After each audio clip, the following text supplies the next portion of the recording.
You say that the people who have amassed wealth disproportionate to their known wealth. Huh? Why they are not filing case against any BJP man? Huh? Why they are choosing only Shiv Kumar and Congress people? That shows it's a vengeance politics. They can summon Mr. D.K. Shivkumar and Mr. D.K. Suresh 500 times more. They are only trying to block our yatra. Neither is D.K. Shivkumar scared, nor is D.K. Suresh scared, nor is Mr. Siddharamaiah scared, nor is Mr. V.K. Hariprasad scared, nor are lakhs and lakhs of Congress workers scared. We will give them a befitting reply in the court of the people. And we reject such malicious, vicious attempts that BJP is undertaking only because they are panic stricken and they are scared of the overwhelming response of the common people to the yatra. While the Bharat Jodo Yatra continues in Karnataka, and today is a very important day because it's going to be happening at a mutt which is important for the Vokkaliga community. That's a community that D.K. Shivkumar also hails from, and that's a community that Congress is looking to woo. It's a very important day for the Bharat Jodo Yatra, and DKS is in charge of it. But he's been called to Delhi, and in fact, my colleague Siddhant Mishra joined us from the location where he will be questioned at. Siddhant, at what time is he expected to reach there, and what do we expect the line of questioning to be today? Take us through it. Well, look, this is not for the first time that D.K. Shivkumar has been summoned by Enforcement Directorate. In fact, he was placed under arrest in 2019, and later he was behind the bars for a couple of months in a money laundering case. So this is perhaps the second time that D.K. Shivkumar has been summoned. This time around, his brother D.K. Suresh has also been summoned by Enforcement Directorate. Right now, we are at Kaveri apartment. We have been told that D.K. Shivkumar is staying here, and at around 10:30 he is likely to come out, and he will go to Enforcement Directorate's office in the national capital, and at around 11 we have been told that questioning with D.K. Shivkumar will begin. Now this questioning is happening at a time when D.K. Shivkumar is the chairman of Congress party committee in Karnataka, and Bharat Jodo Yatra is passing through Karnataka. So he's loaded with lot of party related works. He's loaded with lot of responsibility related to Bharat Jodo Yatra. The Yatra is passing through Karnataka state, and he has been questioned by Enforcement Directorate. And this is perhaps the reason that he is making this allegation on BJP that they are rattled. They're not liking the success of Bharat Jodo Yatra. And this is the reason that they have summoned me and my brother to disturb the yatra. Everyone knows that I belong to Karnataka. I am the chief of the party in Karnataka, and it is very important for me to be there.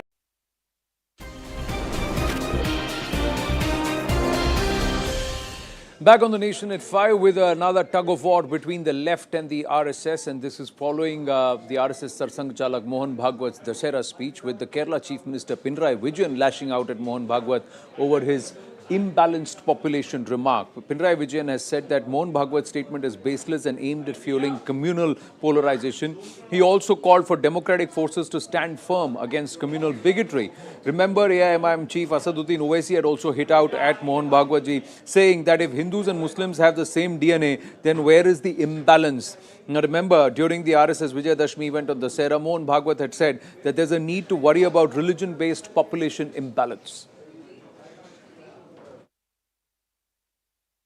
वैसे जनसंख्या का ठीक से उपयोग किया तो एक साधन बनता है, एसेट बनता है। आज अपनी इतनी ज्यादा जनसंख्या है तो जैसे उसका वर्णन बोझ के रूप में हो सकता है, वैसे हम ये भी कह सकते हैं कि हम आज डेमोग्राफिक डिविडेंड की स्थिति में है कि जनसंख्या में प्रमाण का भी संतुलन चाहिए। हम भुगते हैं, जनसंख्या का असंतुलन हुआ तो 50 साल पहले उसके गंभीर परिणामों को हमने भुगता, और केवल हमारा ऐसा हुआ ऐसा नहीं, आज की तारीख में यह असंतुलन जन्मदर एक भाग है उसका, लेकिन जोर जबरदस्ती या छल कपट से, लालच से मतांतरण, ये सबसे बड़ा फैक्टर है। और जहां सीमा पार से घुसपैठ होती है, वहां घुसपैठ से भी ये होता है। उस संतुलन का भी ध्यान रखना देश हित की दृष्टि से अनिवार्य बात है।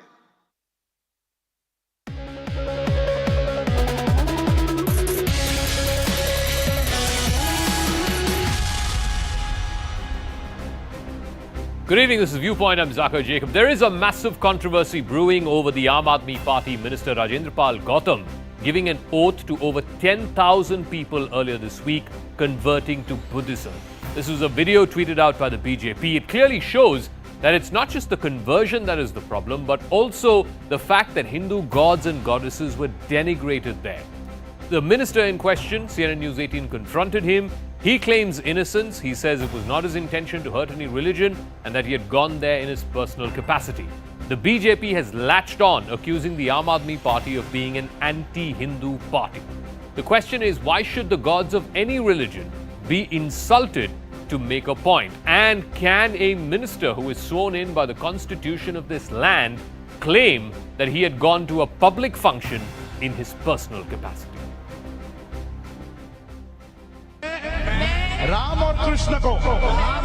Another day, another controversy for the Aam Aadmi Party. This time, a massive row has erupted over a video tweeted by the Delhi BJP. Gauri Ganpati आदि हिंदू धर्म के किसी भी देवी देवताओं को नहीं मानूंगा और ना ही उनकी पूजा करूंगा. In the video, thousands of people can be seen taking an oath and converting to Buddhism. ईश्वर नहीं मानूंगा. In the video, the AAP minister Rajendrapal Gautam can be seen on the stage while thousands are taking an oath in an alleged mass conversion rally. People were allegedly asked to pledge not to worship the Hindu gods and goddesses. Brahma Vishnu और महेश को कभी ईश्वर नहीं मानूंगा. Facing flack from all spheres, the AAP minister is adamant and defended the event, saying it has nothing to do with politics. ये आयोजन भारतीय बौद्ध महासभा हर साल आयोजित करती है. इसका राजनीति से कोई लेना नहीं है, किसी पॉलिटिकल पार्टी से कोई लेना नहीं. हम लोग सभी धर्मों को आदर और सत्कार करते हैं, सबकी आस्था की इज्जत करते हैं. नहीं मानूंगा. The opposition BJP is up in arms, terming the AAP Sarkar a Hindu Virodhi party. मैं अरविंद केजरीवाल से कहता हूं कि 24 घंटे के अंदर ऐसे मंत्री को बर्खास्त करना चाहिए और नहीं तो हम पुलिस में कंप्लेंट देंगे. Already caught in the fire of the alleged liquor and DTC scam, should the Aam Aadmi Party sack its minister and come out clean?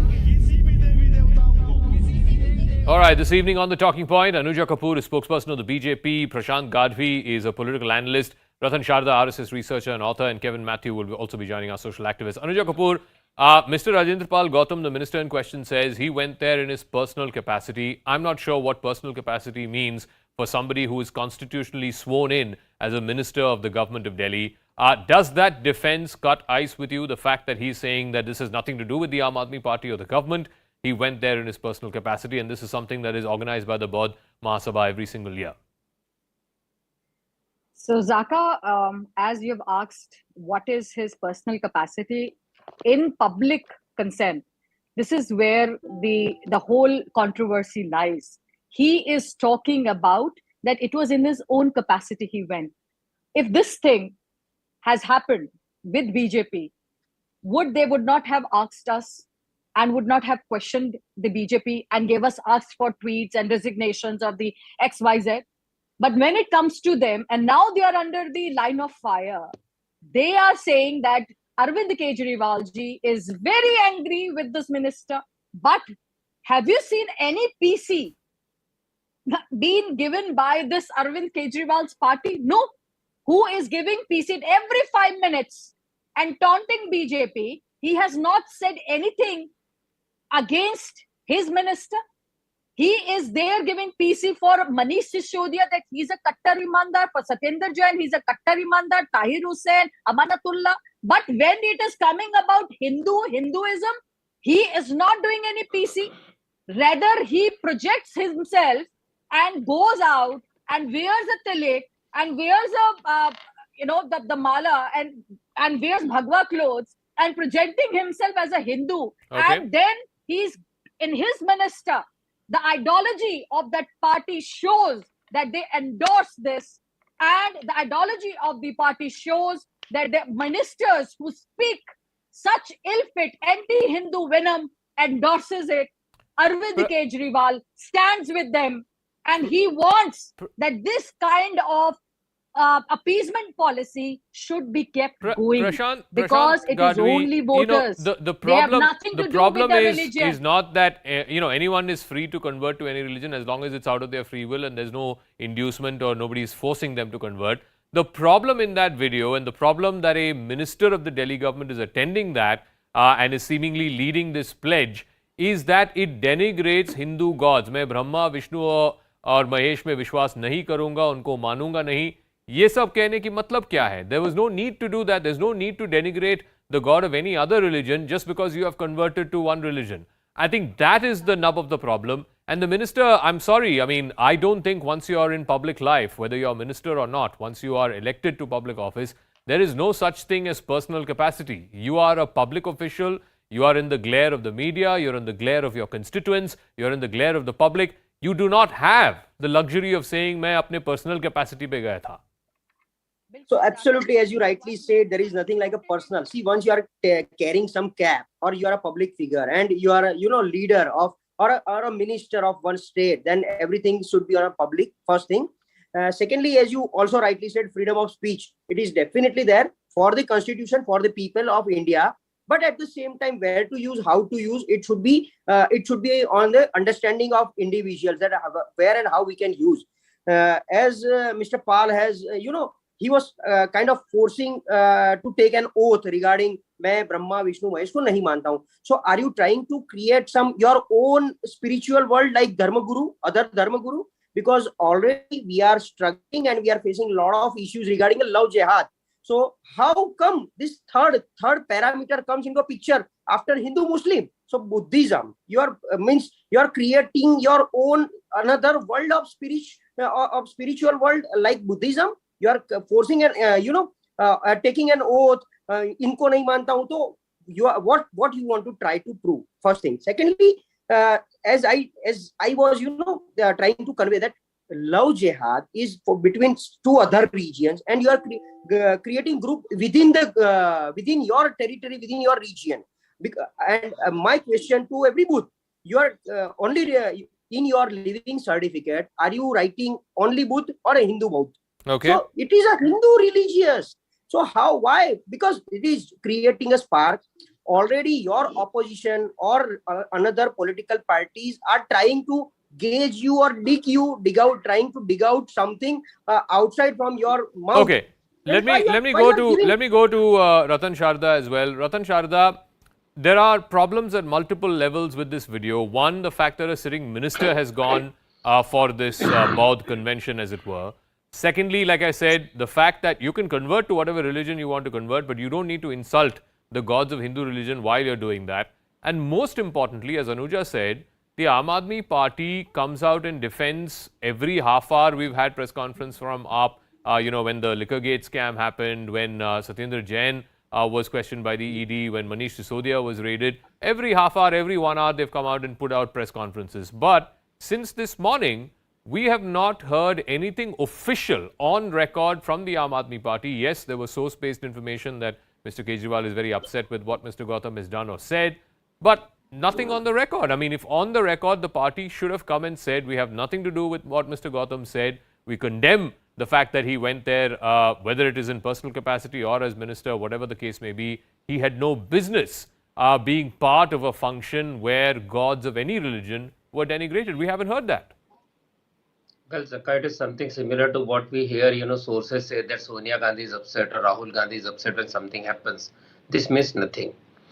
See, AAP is copying the copybook of Congress whom it wants to replace. It is no more the party that it claimed to be.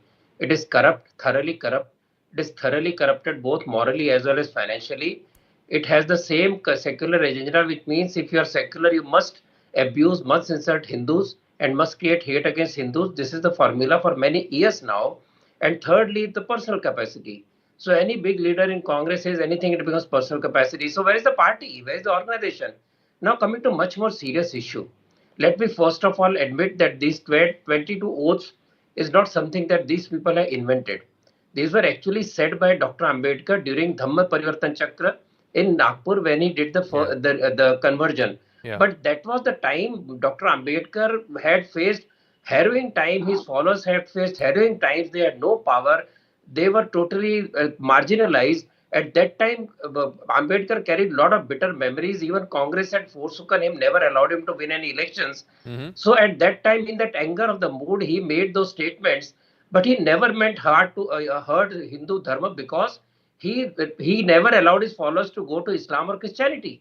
This very fact that he stuck to the dharmic values of Bharat shows that his roots were very deep in Bharat. He abhorred the hypocrisy and the atrocities of high caste Hindus, which is correct. But by the same yardstick, these people talk about the atrocities of on Dalits by the Muslim invaders or even current Muslims. No, but There are Ratanji, series how of- do you then respond to what Mr. Gautam is saying, that this was the exact same pledge that was taken in 1956, and this That's has been what I'm taken. saying. This has been taken for Yes. years since. So you can't blame him, is Situation what has he's changed. saying. That's what I'm coming to. Situation has changed. Dr. Ambedkar himself created a constitution which gave rights to everybody, including reservation. The place for the Dalits has risen astronomically in every field of life, and we cannot have the same yardstick at the time of Dr. Ambedkar. Are you saying that from Dr. Ambedkar's constitution to today's 75 years or 70 years, nothing has changed? If that is true, then why they're not talking of Christian conversions? Why they're not talking of Muslim conversions? AAP is ruling in Punjab. There people are converted to Christianity's big numbers. Has AAP ever opened its mouth? Has it opened its mouth for the atrocities of Muslims on Dalit people? No, he will only talk of Hindus, because Okay. there is inherent vote bank issue. There is inherent hate that AAP cannot hide. Kevin, So AAP Kevin, is Kevin exposed Matthews, on the one hand, Mr. Kejriwal and the Aam Aadmi Party are trying to be more Hindu than the BJP. We've seen, all the puja celebrations, him reciting the Hanuman Chalisa just before the election, all of that, which is fine. Nobody has a problem with that. But on the other hand, you can't be brooking a convention like this where, like I said, anybody is free to convert as long as you're an adult, as long as you're not being forced or not being induced to convert, that is fine. But the oath that's being taken there says, "Main Brahma Vishnu Mahesh ko nahi manunga."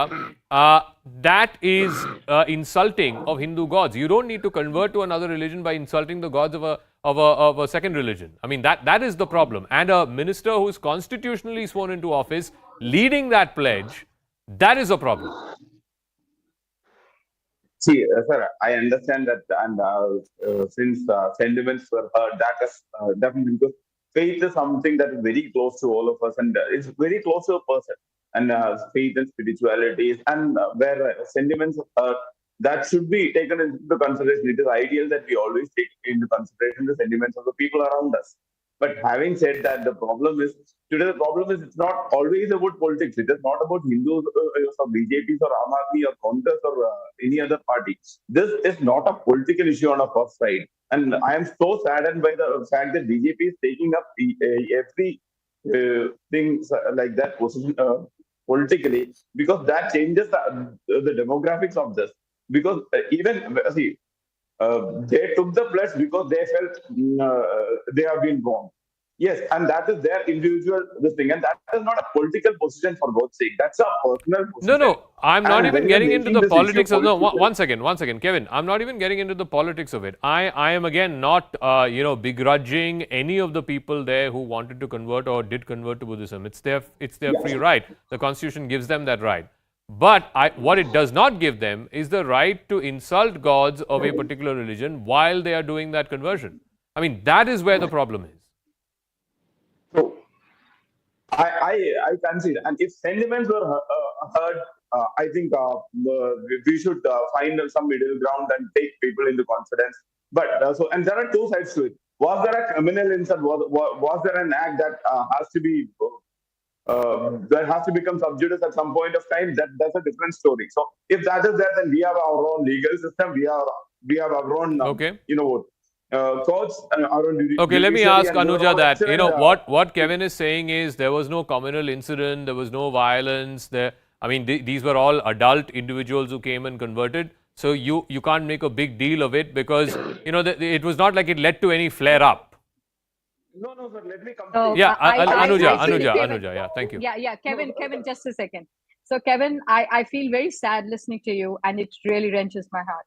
So, I don't know, why do you say this? So, it means that you also endorse that the god and goddess of any religion should be insulted like this publicly. No, Don't do that. please let me The complete. Constitution Please let me doesn't allow. complete. Sir, Kevin, allow me to speak. Ma'am, See, when you please were let me speaking, complete. I was Please not. let me Just complete before you go into Kevin, my mouth. no, Kevin, you have to Please, be you're putting quiet. words in my Just give me mouth 2 now. minutes. I am not No, indulged Kevin, anything. you have I'm to not be indulged quiet. anything. So, Zakaji, what I am trying to put through is Zaka, that Zaka, it is Zaka. very sad to see that the people like Kevin are sitting there in all the crowds, and they allow the god and goddess of any religion to be insulted in front of the people. This is where the situation comes. What did BJP do?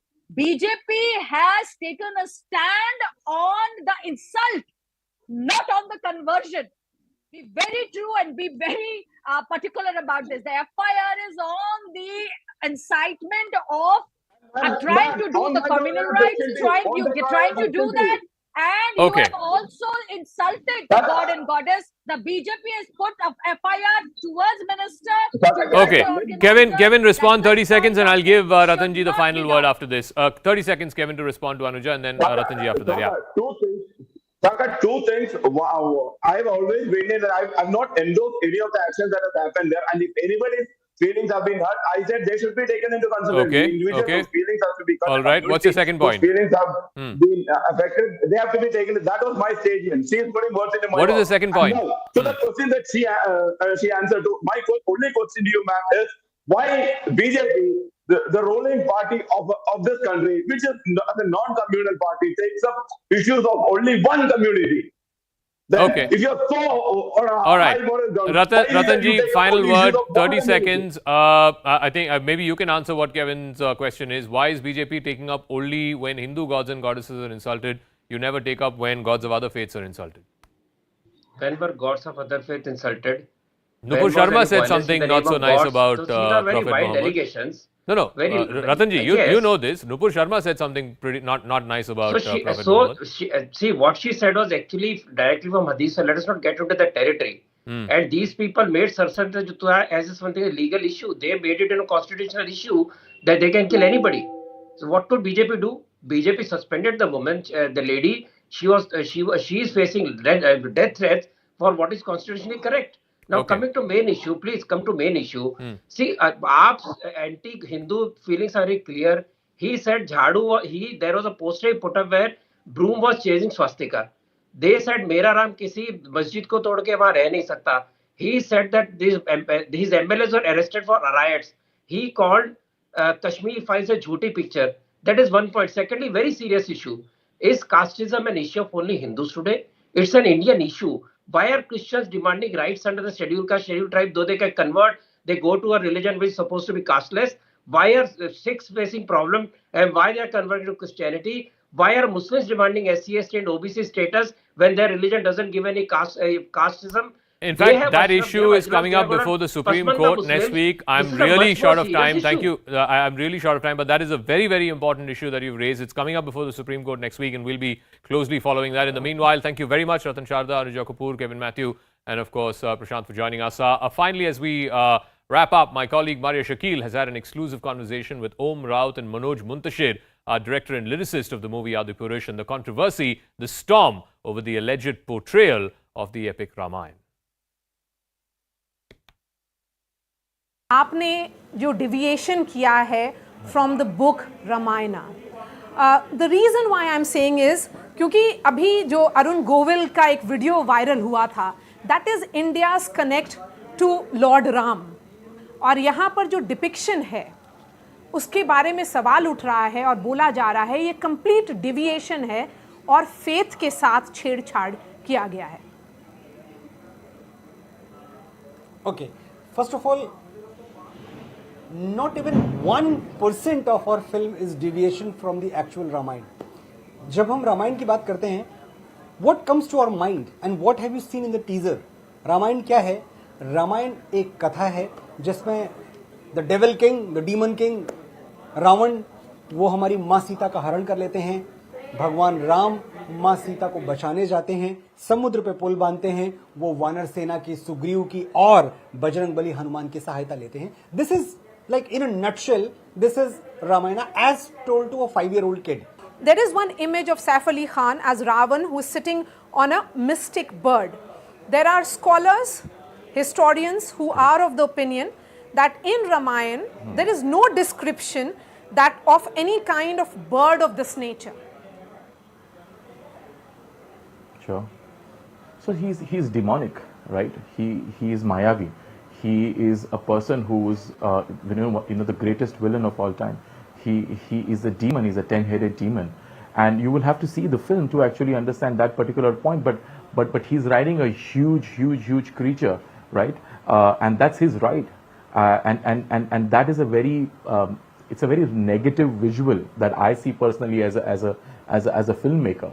And when I talk about when I talk about a really ruthless a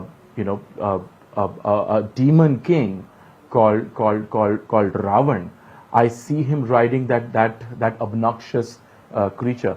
एक दुराचारी, एक दुष्ट प्रवृत्ति का ऐसा ये किरदार है रावण हमारी इतिहास का. और ये दुष्ट प्रवृत्ति का किरदार जो है वो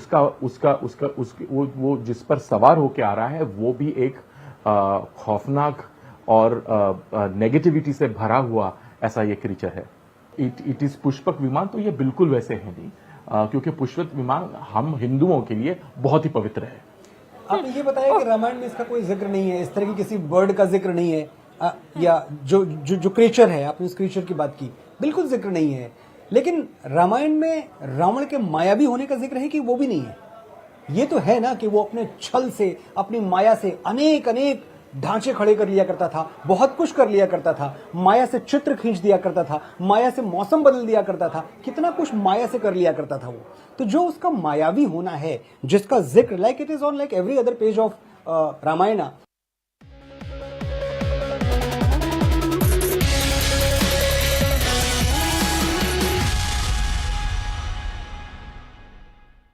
Request to extend the date of his appearance, citing the responsibilities he has during the ongoing yatra. Remember, the case relates to alleged financial irregularities committed by the Young Indian Limited while taking over the assets of the National Herald. The IT department during the initial probe had allegedly found unaccounted for and misreported wealth linked to the Congress leader.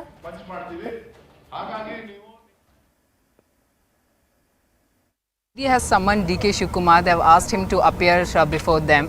So how will he take up? How is Congress party planning about it? Because he's saying that he'll be consulting the Congress party leaders and then taking decision. They have filed the case with vengeance. Why they are not filing either income tax or not raiding on any of the BJP people? You mean to say there are no rich people in BJP? You mean to say that the people who have amassed wealth disproportionate to their known wealth? Huh? Why they are not filing case against any BJP man? Huh? Why they are choosing only Shiv Kumar and Congress people? That shows it's a vengeance politics. They can summon Mr. DK Shivkumar and Mr. DK Suresh 500 times more. They are only trying to block our yatra. Neither is DK Shivkumar scared, nor is DK Suresh scared, nor is Mr. Siddharamaiah scared, nor is Mr. VK Hariprasad scared, nor are lakhs and lakhs of Congress workers scared. We will give them a befitting reply in the court of the people, and we reject such malicious, vicious attempts that BJP is undertaking only because they are panic-stricken and they are scared of the overwhelming response of the common people to the yatra. While the Bharat Jodo Yatra continues in Karnataka, and today is a very important day because it's going to be happening at a mutt, which is important for the Vokkaliga community. That's a community that DK Shivkumar also hails from, and that's a community that Congress is looking to woo. It's a very important day for the Bharat Jodo Yatra, and DKS is in charge of it. But he's been called to Delhi, and in fact, my colleague Siddhant Mishra joined us from the location where he will be questioned at. Siddhant, at what time is he expected to reach there, and what do we expect the line of questioning to be today? Take us through it.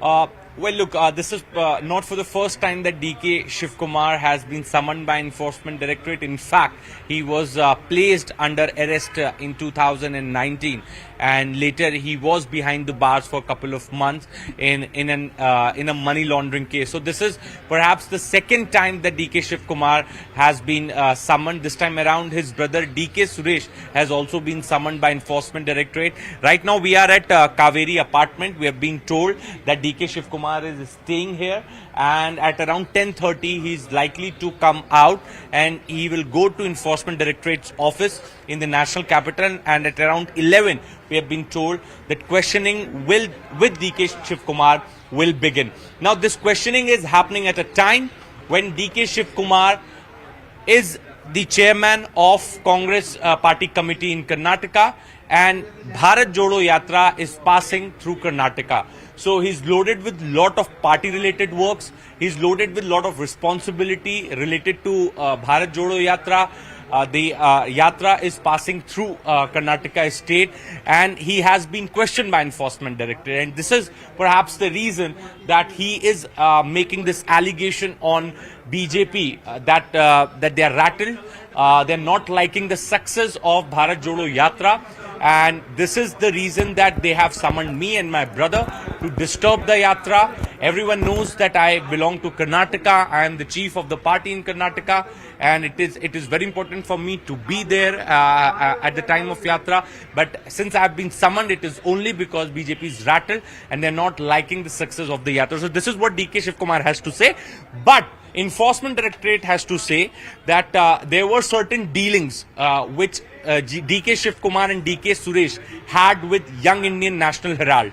There were some donations which were made by them, and to corroborate that evidence, they have been summoned. They have been called by Enforcement Directorate today. Now this is a long going investigation in National Herald Young Indian case. Mallikarjun Kharge, Pawan Bansal, Rahul Gandhi, Sonia Gandhi, they all have been summoned. Their statements have been recorded. Today is DK Shivkumar and his brother's turn. They will be questioned related to the transactions that were made by them to Young Indian. There was some amount which was transferred, and they are going to be questioned regarding that. So this is what Enforcement Directorate has to say. Back to you. Stay with us. Siddhant, we're also joined by our senior political editor, Pallavi Ghosh, for more on this. Very good morning to you, Pallavi. Now, today is an important day in the Bharat Jodo Yatra in the state of Karnataka because it is at the mutt, which is very important to the Vokkaliga community, which DKS hails from. The Congress looking to woo that community in a big way. But Pallavi, by now the Congress must be used to taking these questionings in their stride, and they've responded saying it is vengeance which has prompted these cases, and especially today's questioning against them. There are two ways of looking at it, and there are going to be two angles to it. Certainly, the Congress party is going to call it a case of political witch hunt.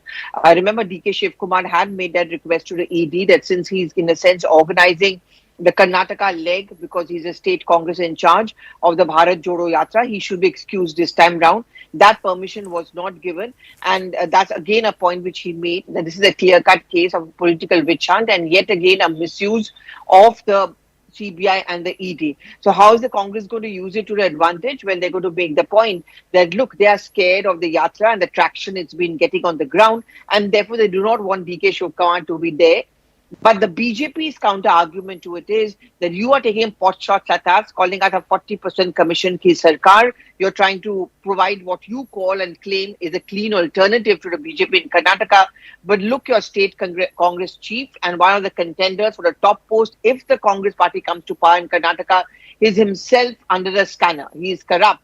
Therefore, what kind of an alternative are you projecting? So I think staying away from Delhi, if you look at the politics in Karnataka, that's going to be the game which is going to be played out by the BJP and also by the Congress. That's a very important perspective coming in there from Pallavi. Pallavi, stay with us. Let's also go across to Ritu, who joins us live from Karnataka. Ritu, what is the schedule for the Yatra today? And also take us through the recent raids that DKS was subjected to just a few days ago. And he also made a statement saying he doesn't know why he's been summoned today. Well, exactly what we know is that DK Shivakumar has already left from Bangalore, and today he is going to appear in front of the ED right after the ED had summoned him. But of course, DK Shivakumar has questioned the timing and how the central agencies are being used from the BJP party to harass the Congress leaders. But however, what the Congress leaders have to say is that no matter what the central agencies decide to do against the Congress leaders and the BJP party who is trying to manipulate the agencies, the Congress leaders aren't scared of it. They all stand unitedly and strongly with the DK Shivakumar and the Suresh as well, and the other leaders as well, who have been harassed by the ED and CBI and the other agencies. So they say that since they have the respect for the law and order, the DK Shivakumar will appear in front of the ED to show that example and also set an example that the Congress leaders aren't scared of what the agencies have to decide. But however, we have seen the series of attacks that have been happened on DK Shivakumar, the raids that took place in the earlier, and therein how the CBI also visited his multiple locations and carried an inspection, checked all his documents too. So with that all, the DK Shivakumar is saying that somewhere this is panicking the BJP party, the Bharat Jodo Yatra's success. But they say that this success will continue for all the days till the Bharat Jodo Yatra gets over here in the Karnataka, and in the upcoming assembly elections as well. It is the Congress party who will be able to make its mark and come back in the power, and then show the BJP party how things have to be panned out in a political manner. As Rahul Gandhi leads Congress's Bharat Jodo Yatra to Karnataka, the Enforcement Directorate has summoned Karnataka Congress Chief DK Shivakumar to appear before them in Delhi today. This in connection with the National Herald case. The ED had rejected Shivakumar's request to extend the date of his appearance, citing the responsibilities he has during the ongoing Yatra. Remember, the case relates to alleged financial irregularities committed by the Young Indian Limited while taking over the assets of the National Herald. The IT department during the initial probe had allegedly found unaccounted for and misreported wealth linked to the Congress leader.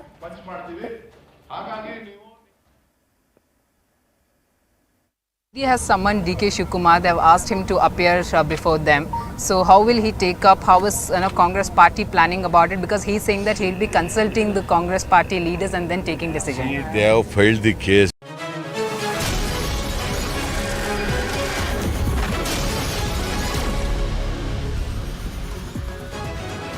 Good evening, hello and welcome to this special broadcast. I'm Anusha Soni. RSS Chief Mohan Bhagwat once again made a pitch for having a well thought out and nuanced law on population control in India. He spoke about the newly formed countries like Kosovo and East Timor and reminded of India's painful partition. Though he did not mention any particular community, if you read his statement very carefully, but he did argue that demographic imbalance and disproportionate growth within certain communities can cause serious damage to the national interests of India.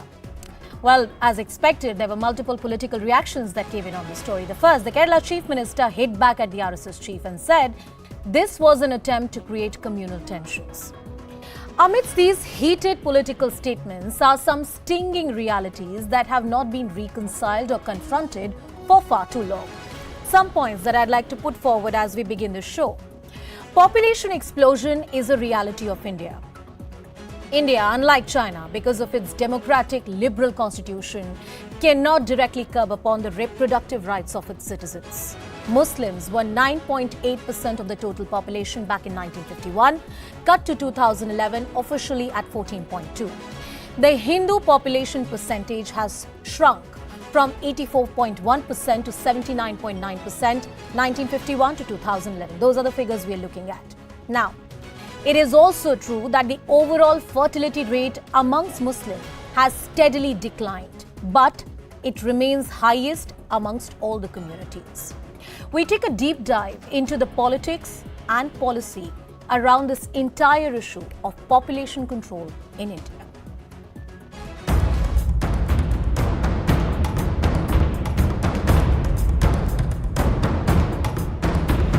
हम आज demographic dividend की स्थिति में है। यह असंतुलन जन्मदर एक भाग है उसका, लेकिन जोर जबरदस्ती या छल कपट से, लालच से मतांतरण, ये सबसे बड़ा फैक्टर है।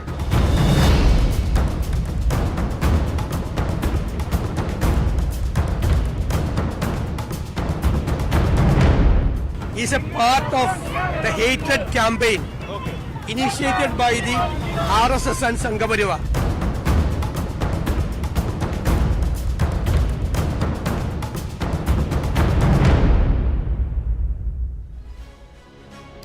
Well, as we begin this debate tonight, there's so much politics around it, but I want to frame certain crucial questions that shall guide our discussion today. First, can we deny the role of demographic balance in preserving the democratic secular nature of India and its constitution, considering our diversity?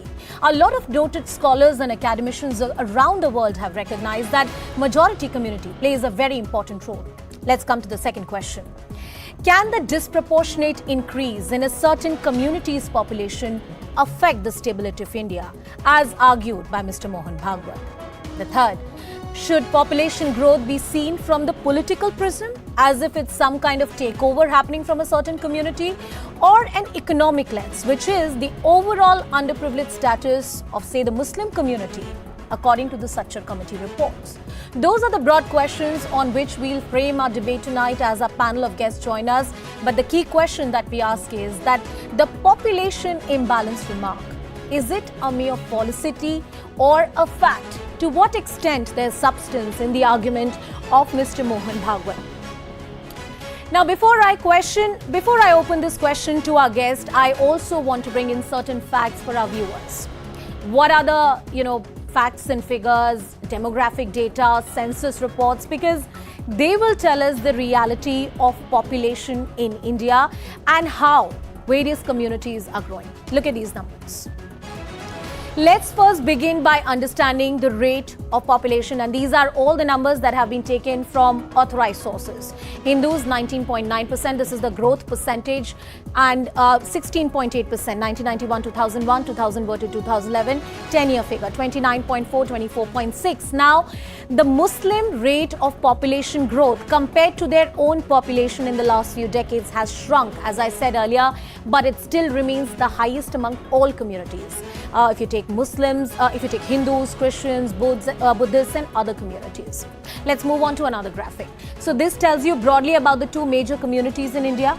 The dip in Muslim population growth, about 24.6% growth rate for 2001-2011. So there is a dip that has happened for the Muslim community over the period of time, but it still continues to be one of the highest. Let's move on and talk about the fertility rate, which has been one of the key concerns. Amongst Hindus, 2005-2006, 2.59%, to 2015-16, 2.13%. Look at this decline. Similar decline is being witnessed in the Muslim community as well, but it is still much higher than the Hindu community. And if we were to include the data and statistics for Christians, Buddhists, other communities, and various other diverse, people who live across the country, this is still a very high number, statistically speaking. Now, going forward, one needs to understand that these numbers are also a figure of 2019-2021, and the data continues to repeat itself. But yes, we do need to understand that the dip in the fertility rate is clearly something which shows that even amongst Muslims, as the educational and financial status has gone up, the fertility rate has come down. So that's the story, broadly speaking, of what the numbers really tell us. Well, also joining us on the broadcast is our full panel of guests who will give us more details and perspective about what exactly this story is. Professor Dinesh Varshney is joining us on the broadcast. We'll also have our other esteemed panelists joining us on the show. Professor Varshney, I want to come to you first and take in a perspective from you. As far as the remark of RSS Chief Mohan Bhagwat is concerned, is it really a communal statement, like the Kerala Chief Minister really said, or this should be seen in the larger perspective of a population control law that we require? Anusha, I fully agree with Comrade Panerai vision, and our stand is very clear. This is absolutely a communal statement on the Dussehra address of the Mohan Bhagwat ji, the RSS chief. You see, on the one hand side, they talk of that everybody benefit should be given. Another side, they talk of communalism. I would like to ask one thing. When there is a decline in fertility rate, though little higher among the Muslim community than the Hindu community, even if you take one child policy, the minority community number will increase larger or the minority number will increase larger. You don't need to be a demographic expert in this thing.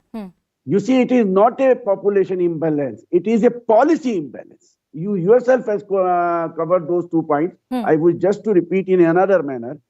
Look, every country which have availed any social reform or society reform has availed through economic emancipation and widespread scientific education by creating the scientific temperament.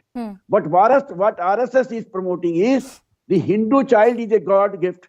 Other children are not God gift. This cannot go on. Okay. You have to go for education to all. Education at free of cost. But new education policy of Prime Minister Modi's government is to go for privatization of education, have higher fees. The marginalized is already away from the higher education and middle class education. Middle school education. Okay, point they taken. will further go away. Point taken. I also want to bring in and introduce other guests. Professor Sangeet Ragi, who's a political analyst, is joining us on the broadcast. Mr. Atikur Rahman, who's an Islamic scholar. A.R. Nanda, who's a population expert, and Manu Gaur, who's the president of TaxSab and a population expert, is also joining us on the broadcast. Professor Sangeet Ragi, I'm coming to you. Is the issue as simple as to be divided between the binaries of communal and non-communal? Simply speaking, the majority population of any nation decides in many ways the temperament of that country. There are various scholars, there are various researchers that would show that one of the reasons that India has remained an outlier and a democratic nation is largely because the temperament of its majority community. You are perfectly right, Anusha. And economic emancipation, we have seen how Russia and China have behaved, the Soviet Union behaved. You know, when Soviet Union disintegrated, it disintegrated and went back to its ethnic roots and religious roots. So 70 years experimentation into economic nationalism couldn't dilute their, the ethnic identity. Second point, the secular communal binary is the real fraud on Indian political system. When you make policy, you have a minority commission. Why? If you have a majority and minority discourse, it means there is a religion element of religion that you count in. Third thing, a population is not just a population. It reflects the ethnic identity, the community identity. Your liberal democracy project, the basic fundamental is that individuals should make a choice what is good and what is bad for you, and then you make your preferences in terms of voting. There's one more point, and you may include it. Then probably you will get the insight. Mr. Mohan Bhagwat did not mention any particular community. Yes. But it's quite interesting that there's a response coming in from certain sections. Mr. Mohan Bhagwat, I'll come to you, Professor Varshney. Professor Varshney, I'll come to you. Let him speak, I'll come to you. I'm not representing here any organization. I am here as a political analyst, and this is the area which I love the most. There is a research of mine in this area, and I am published in this area, and therefore I am saying that, look, once upon a time, Afghanistan was part of India. The religion of the community changed and it is no more part of that. Pakistan once upon was a part of India. Bangladesh was once upon a part of India. But the religious demography also has its own political identity. When you say that, when you start talking about the elections, you say that nations are not carved out of imaginations of people. Nations are made by people. Professor Varshney, I'll come to you. Mr. Atikur Rahman, I want you to become a part of the discussion and respond to what Professor Sangeet Ragi has said. Let's address the elephant in the room. Somewhere, the entire discourse has become about the Muslim community. Though Mohan Bhagwat did not mention the Muslim community, I have heard that statement that he had made, but it has become about the Muslim community. And somewhere often this argument is made in the public domain that the population of this community is rising disproportionately, and somewhere it's some kind of a threat to the nation.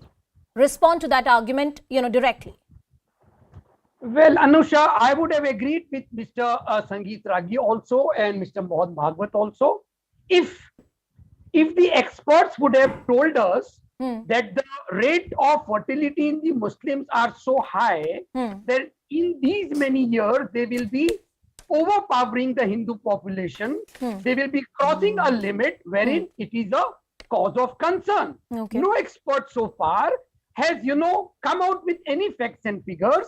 And I must tell you that not today, this is a, phenomena and an obsession with the Muslim population of RSS since its inception in 1925. Since those days, they are telling the majority community that if you do not take care of the Muslim population, they will surpass you. And in the 1990s, I, as a researcher with Dr. Rafiq Zakaria, we came out with a book, Widening Divide and Insight into Hindu-Muslim Relations. We devoted a chapter towards this, wherein Dr. Zakaria pinpointed that the rate of, fertility in the Muslim community is deliberately, in an organized and a conspiracy way also, if the Muslims decide to overpower and overpopulate the Hindu population, they would be taking 365 years to do so. What I am telling is, allow me to argue. Mohan Bhagwat is so serious about the debate on population and so concerned about the population and the figures of India, he should come out with real facts, expert opinion, not a communally sectarian approach towards population. Respond to one thing before I take a response from the other guest.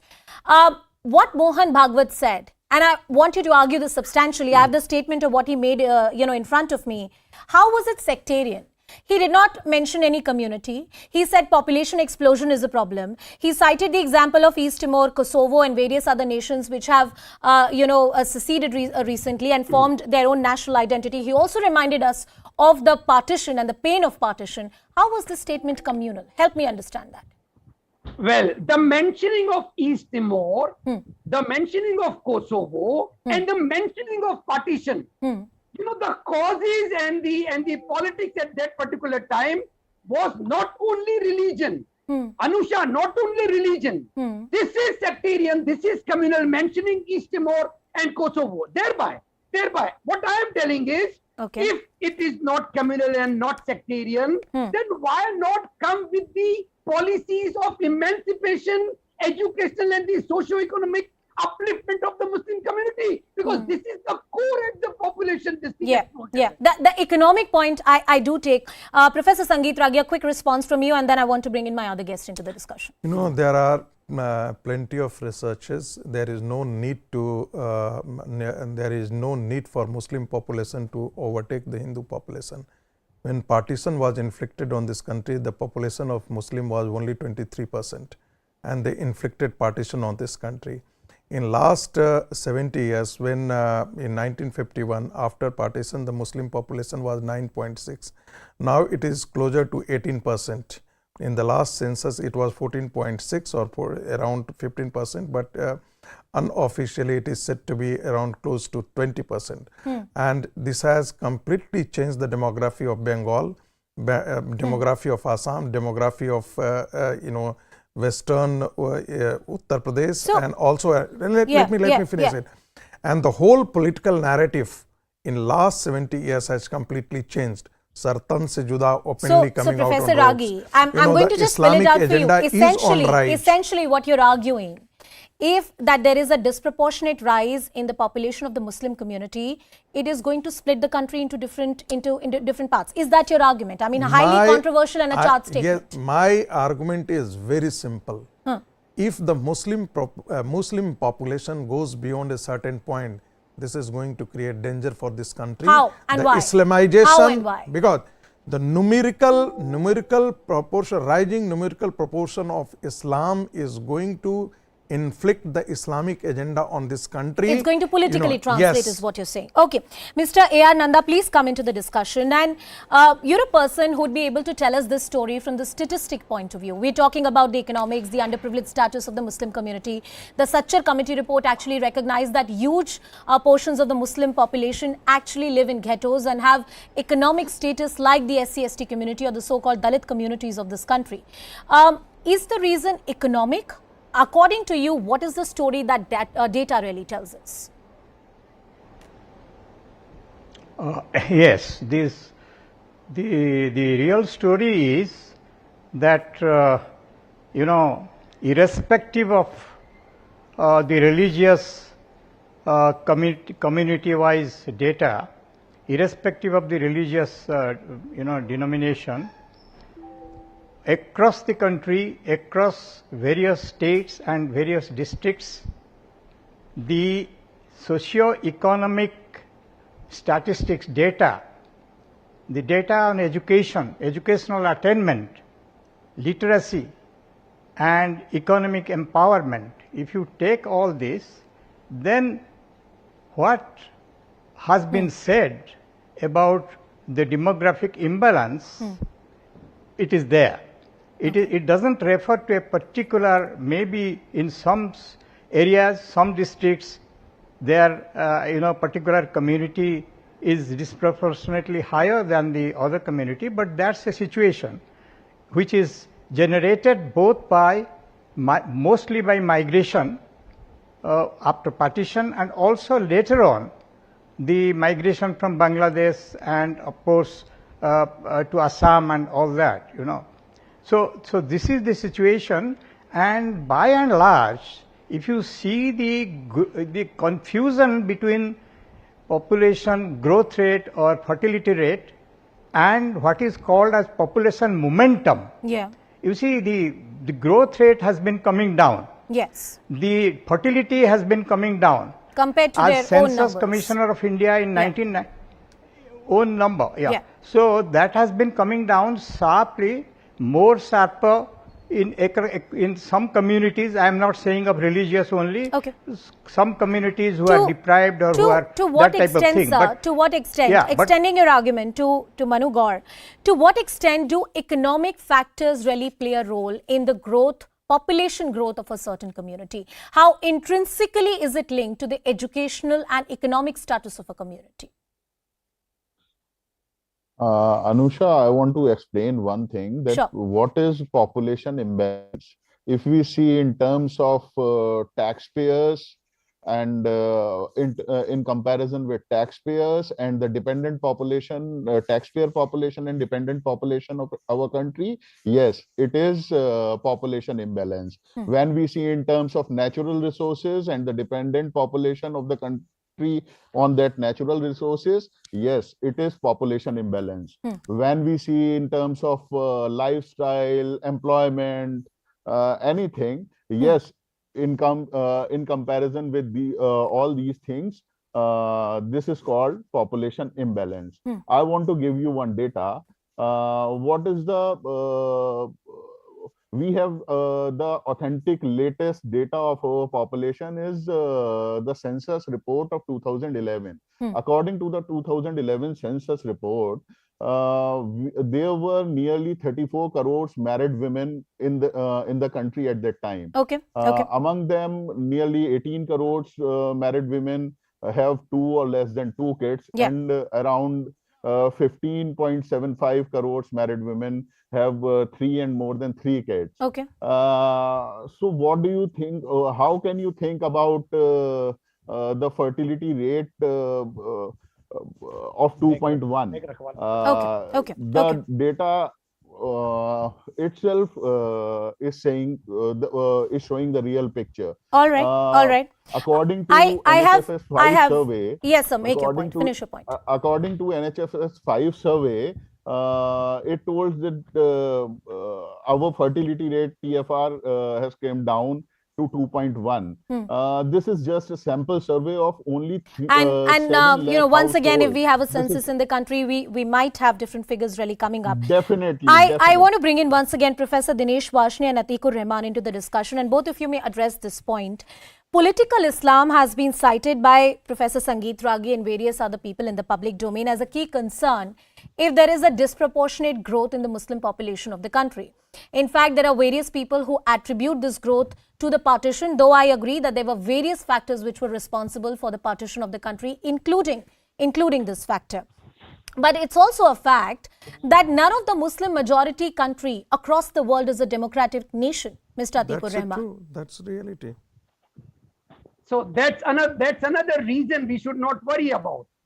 Worry about what? We should worry about. The secular. That's the reason that we should worry about. That Sir, except for sir, Turkey, we there should is not no worry about democracy at because- all. Let him finish his point. Let him finish his point. Make your Sir, point. Mr. Sangeet Ragi, please. Because the secular aspect of the Indian polity, and I would have believed, if there would have been an RSS within the Muslim community. There is no RSS, Anusha, within the Indian community of Muslims. Sir, The Muslim fundamentalism within Islam is a problem. I think you'd accept it. Yeah, the fundamental aspect of any religion is, at both ends. No. Fundamentalism of Hindutva forces and No, sir. fundamentalism I'm of the sorry. Islamist forces. But nobody goes by the demographic element as RSS goes, Anusha. Please. You have to Sir, but you recognize haven't the responded fact to my that- question. I asked you a very direct factual question. None of the Muslim majority country is a democratic country. In Does that addition tell to us that- does that tell us that politically speaking, often it's the fundamentalist element that try to run the system and not really the liberal elements within a certain religion? Can I The add to beauty this I'll come question? to you. I'll come to you. Anusha, the Yeah. beauty of India is it's Ganga Jamni Tehzeeb and secularism. Oh. Okay. Wherein Okay. nobody is trying to overpower Professor anybody. Dinesh That's Varshney, something would you want to unique. come in on this point that the fear which is often being spoken about, that the disproportionate population may pose a huge problem, and I think at the heart of it is the argument of political Islam. Address that point, Professor Varshney. Look, Anusha, there is a tendency in the world that every radicalism or terrorism is related to Islam, and there is a feeling of created by the finance capital all over the world of Islamophobia. That is because they wanted to run their politics of profit. That's No. How the finance Let him finish his capitalism point. is I'll give you the working? last word. What I'll has give you the happened last in word. Sri Lanka? What was happened in Sri Lanka? Professor Ragi, you should know. Same thing you are doing here. You will face the same music here. I would like to know, yes, there are, this is a fact that most of the Islamic countries are non-democratic. But most of the Islamic countries does not have that type of communal outburst as today we have. Are you It really all- saying that, Professor Varshney? Yes, Are you yes, really yes. saying that? Yes, The worst yes, of the I'm saying- bloodiest I'm coming to the conflicts example. have I'm been coming to seen the between example. Shias and Sunnis. The worst of the bloodiest conflicts have been seen Anusha. between people of the same community. I don't think what you're saying is historically accurate, sir. I dispute that. You please allow me to say this thing. See, in Saudi Arabia, only day before yesterday, on Dussehra day, the biggest temple of Asia has been inaugurated. Nobody stopped that. They are sending them out of job, those who are making communal statement over there. My dear friend, Okay. they are not Always giving terrorism, citizenship to any always Indians. My dear Okay, friend. Professor Varshney, you've made your point. No. Professor Sangeet Ragi, 30 seconds to you, and then I will take in Atikur Rahman as well. Please go ahead. I think Let him make his point. I think Go that, ahead, Professor I Ragi. think Mr. Varshney is still frozen in time. He is still talking Professor about. Varshney, listen to him. He Professor is Varshney, still listen to him. talking about finance capitalism, which is a very outdated concept. Where is finance? Finance capitalism is most at work in China, sir. Most in work in Okay, China. one at a time. Professor Varshney, please listen to him. I'll come back to you. I have last 2 minutes. Please go ahead. Mr. Varshney. One at a time, please. Mr. Varshney, I'm just adding to what she said, that there is hardly a Islamic dominated country or Muslim dominated country where there is no terrorist organization in name of Islam. You tell about the 54 countries, Islamic countries, and you tell me where there is no radical Islamic forces and 10 to 15 Islamic, terrorist organization which are talking about the purest Islam, and they are killing the Muslims. 85% those who have been killed in Islamic violence are Muslims. And they are talking the language of, you are talking, are you talking about Egypt, I do want to Algeria, qualify. Morocco, I do want to Tunisia, qualify. Afghanistan? I do want to qualify as a responsible anchor here. Few things. 1 second, Professor Dinesh Varshney. That all the comments which are being made here, especially pertaining to terrorism, especially pertaining to fundamentalism, is not a sweeping comment on any kind of community that we're talking about. These are facts. These are certain realities which the entire world is dealing with, and these are fundamentalist forces that we're talking about. That's one qualification that I'd like to put. Professor Varshney, make your point. Yes, Miss. CIA. Yeah. The first pamphlet of Taliban was printed by CIA. Yeah. It is a fact. WikiLeaks has revealed it. Sir. CIA has not denied it. Is it Sir, not a role of under finance your capital? patronage, Conflict Islamic on the terrorism has term, flourished in radicalism Kerala. has been created to run The the matter politics of fact is profit. that Islamic radicalism has flourished in Kerala and Bengal under the Arey so-called, Baba, under the so-called secular, I would like to know. establishment of the left. I am short of time. I am short of time. I'd like to thank you all, Professor Dinesh Varshney, Professor Sangeet Ragi, Atikur Rahman, A.R. Nanda and Manu Gaur. Towards the end, I'd like to say that there are various state governments across the country which have disincentivized having more than 2 kids. You do not get certain kind of government benefits. But when it comes to the population control law in India, our very secular liberal constitution will not allow a repressive law if you look at a country like China. But yes, there is a need for a nuanced policy and a well thought out steps that can be taken in the times to come, minus the communal overtones that we have seen in this entire debate. With that, it's a wrap from my side. Shivani takes the news forward.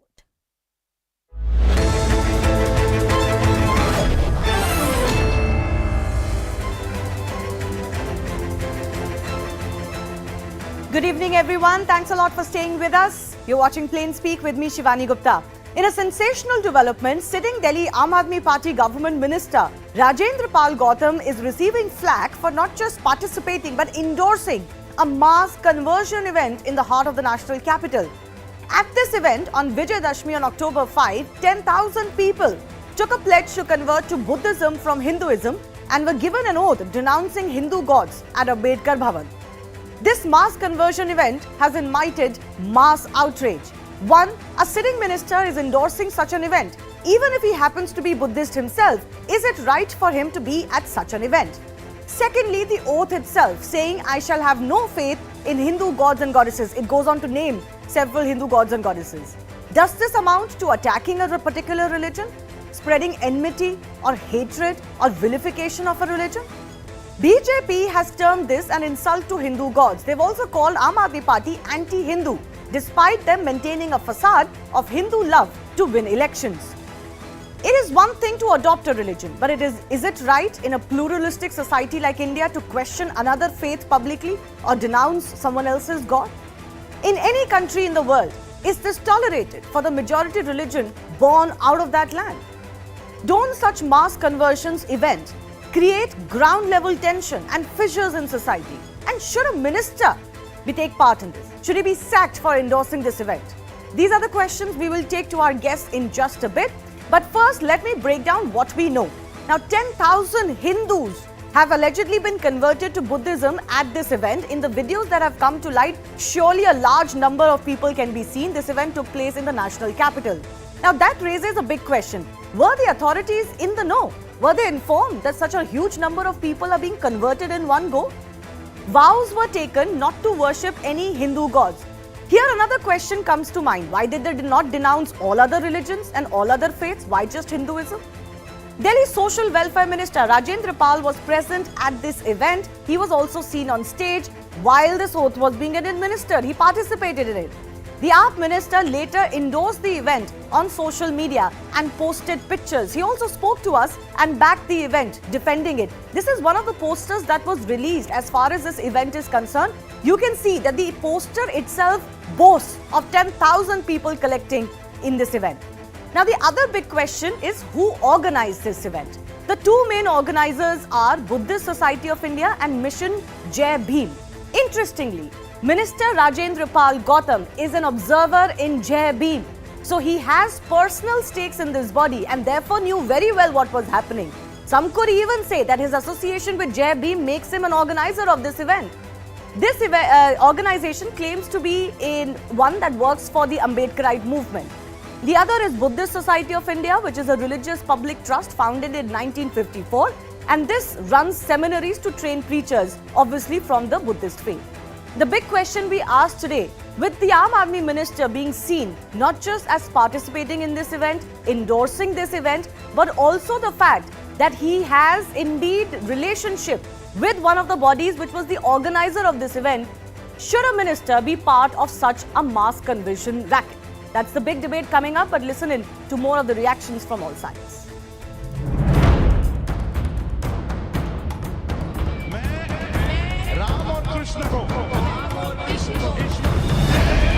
Brahma Vishnu और महेश को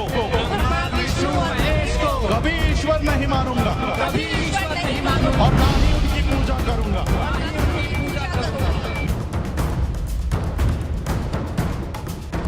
अगर ये ढोंग नहीं है तो अरविंद केजरीवाल जी 24 घंटे के अंदर गौतम जी को बर्खास्त करिए। आप 24 घंटे के अंदर बर्खास्त करिए। हम तो कंप्लेंट देने जा रहे हैं उनके खिलाफ।